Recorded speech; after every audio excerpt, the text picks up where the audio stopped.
2025-26 நிதியாண்டில் ரிசர்வ் வங்கியின் இருப்பு நிலை 91.97 லட்சம் கோடியாக அதிகரித்துள்ளது.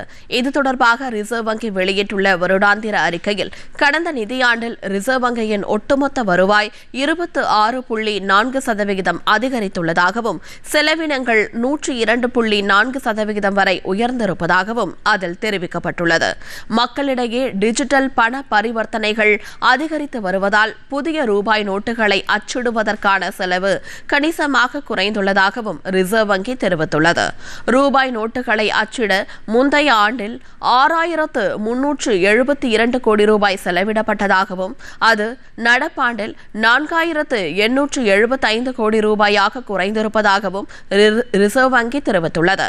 தங்கம் இருப்பை பொறுத்தவரை மொத்த தங்கத்தின் இருப்பு 879.58 டன்னிலிருந்து 0.94 டன் உயர்ந்து 880.52 டன்னாக அதிகரித்திருப்பதாகவும் ரிசர்வ் வங்கியின் அறிக்கையில் தெரிவிக்கப்பட்டுள்ளது.